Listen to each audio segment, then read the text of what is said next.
Bapak sekalian, di sini menceritakan tentang orang bijaksana dan bodoh. Ya, orang bijaksana dan bodoh. Bahwa orang yang melakukan firman ini itu dia bijaksana, melakukan, mendengar dan sebagainya, itu bijaksana.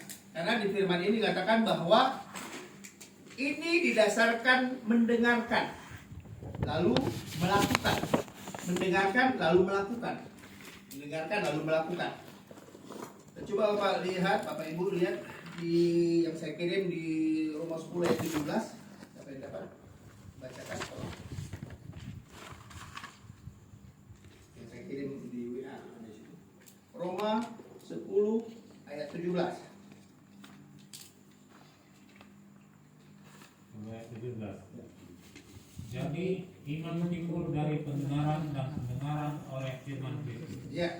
Jadi kita lihat iman itu tumbuh dari pendengaran. Kita mendengar, ya, tapi harus tumbuh dia dan harus kita lakukan, kita tindak lanjutkan.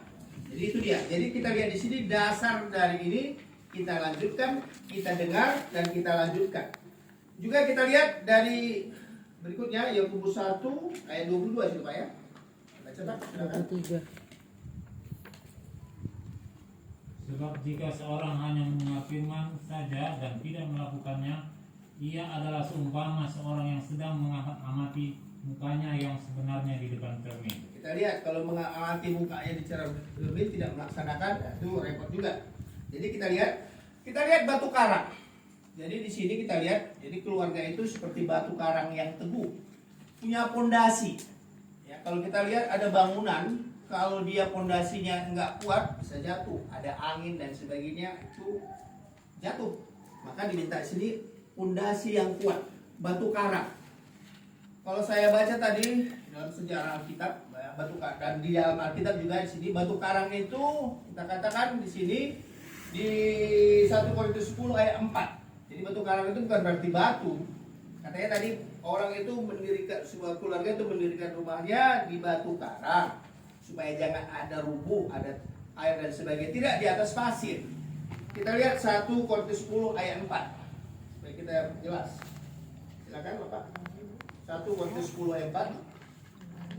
Dan mereka semua minum minuman rohani yang sama, sebab mereka minum dari batu karang rohani yang mengikuti mereka, dan batu karang itu ialah Kristus. Iya, pengertian sekarang. Saya baru tahu tadi saya baca, saya lihat di YouTube dan sebagainya.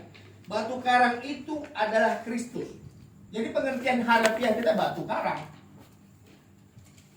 Batu karang itu adalah Kristus. Dan semua minuman roh yang sama sebab mereka minum dari batu karang rohani yang mengikat mereka, dan batu karang itu adalah Kristus. Itu batu karang. Pengertian kita batu karang supaya kita mengerti apa adanya. Bapak Ibu sekalian, bahwa perikop ini dua macam dasar. Ya, tadi kita katakan tadi, rupanya ada topik berikutnya di Matius 7. Coba kita lihat di Matius 7. Ada itu 5 topik. Matius 7, satu hal menghakimi. Janganlah kamu menghakimi supaya kamu tidak dihakimi. Kadang-kadang gini ya, kita tunjuk. Kalau kita katakan telunjuk lurus, kelingking berkait. Seperti itu ya. Kita kan sering gitu. Sebagai manusia kita seperti itu. Telunjuk lurus, kelingking berkait. Maknanya ada itu.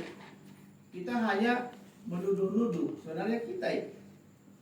Janganlah kita menuduh. Janganlah kita menghakimi. Tidak ada hak kita untuk menghakimi. Tuhan Yesus yang menghakimi. Hakim tertinggi adalah Tuhan Yesus. Kita harus introspeksi. Saya di sini menyampaikan firman Tuhan yang tersirat dan tersurat dalam firman Tuhan itu. Ya, jadi kita lihat tadi telunjuk. Jadi kita lihat sini bahwa filsafat seperti telunjuk tadi, manundu tigor si majukit marhait bahasa Bataknya.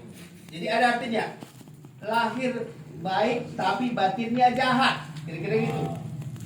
Terkandung makna jahat, lahir tampak baik tapi hatinya buruk. Nah, itu kalau kita menunjuk-tunjuk bahwa hakim yang tertinggi dunia Di dunia ini hakim adalah hakim. Hakim itu menentukan. Nah, hakim di surga adalah Yesus Kristus.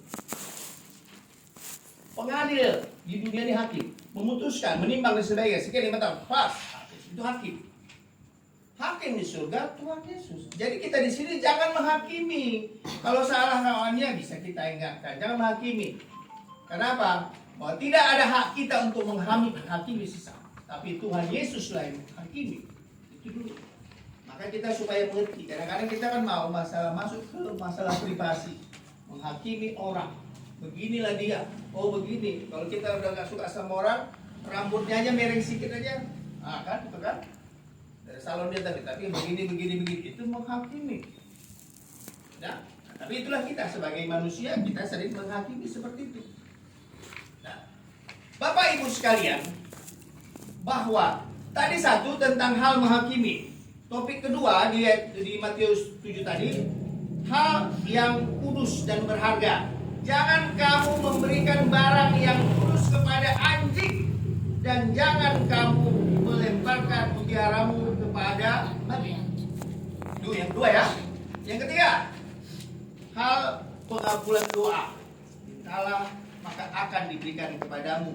Carilah maka kamu akan mendapat. Yang ketiga. Yang keempat, jalan yang benar. Segala sesuatu yang kamu kehendaki supaya orang perbuat kepadamu, perbuatlah demikian juga kepada mereka. Lalu yang kelima, hal pengajaran.